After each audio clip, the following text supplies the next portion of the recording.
Arestado ng Eastern District Anti-Cybercrime Team ang lalaking nagbantang ipapakalat ang mga masiselang video ng isang minor de edad sa Pasig City. Patrolwoman Mary Grace Artizuela sa balita. Napasakamay na ng mga tauhan ng Eastern District Anti-Cybercrime Team ang 22 anyos na lalaking ito matapos itong ireklamo ng kanyang dating kasintahan ng minor de edad. Ayon sa ulat, nagbanta umano ang suspect na ipapakalat ang mga masiselang video ng biktima sa kanyang kaanak kung hindi ito makikipagkita sa kanya. Dahil dito, agad na nagsagawa ng entrapment operation ang mga otoridad nang pumayag ang biktima na makipagkita sa suspect kapalit ng pagbura sa mga nasabing video na nagresulta sa pagkakahuli kay alias Alfredo sa Pasig City kung saan naganap ang kanilang pagkikita. Nasasangkot ngayon ng suspect sa patong-patong na reklamo, kabilang ang photo and video voyeurism at grave coercion. Sa kasalukuyan, nakapiit ang suspect sa tanggapan ng Eastern District Anti-Cybercrime Team habang inihanda ang disposisyon ng kanyang kaso.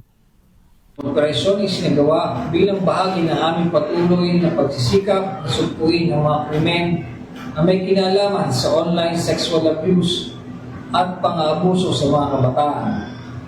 Ang aming team ay nagpapaalala na patuloy ang aming mga hakbang upang protektahan ang mga biktima ng pang-aabuso at tiyakin ang kaligtasan ng komunidad. Sabay nito, nais namin paalalahanan ang ating mga kabataan na huwag magbigay ng anumang personal na detalye, pribadong larawan at maging mapanuri sa mga taong nakikilala online upang maiwasan ang panganib na dulot ng mga mapanlilang na individual. Kami ay nakatutok sa paglaban sa mga krimeng na kinalaman sa sexual na pang-aabuso at magsasagawa ng mga karagdagang operasyon upang namatiyak na mananagot ang mga responsable sa ganitong uri ng krimen. Ang aming misyon ay magpatuloy sa pagtiyak ng kaligtasan ng ating mga kabataan laban sa anumang uri ng online exploitation at pang-aabuso.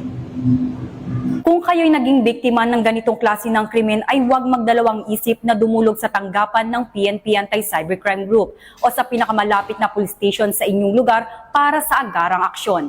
Mula dito sa Campo Crame, ako ang inyong PNN correspondent, Patrolwoman Mary Grace Artizuela, nagbabalita para sa Police News Network, alagad ng batas, tagataguyod ng balitang pulis.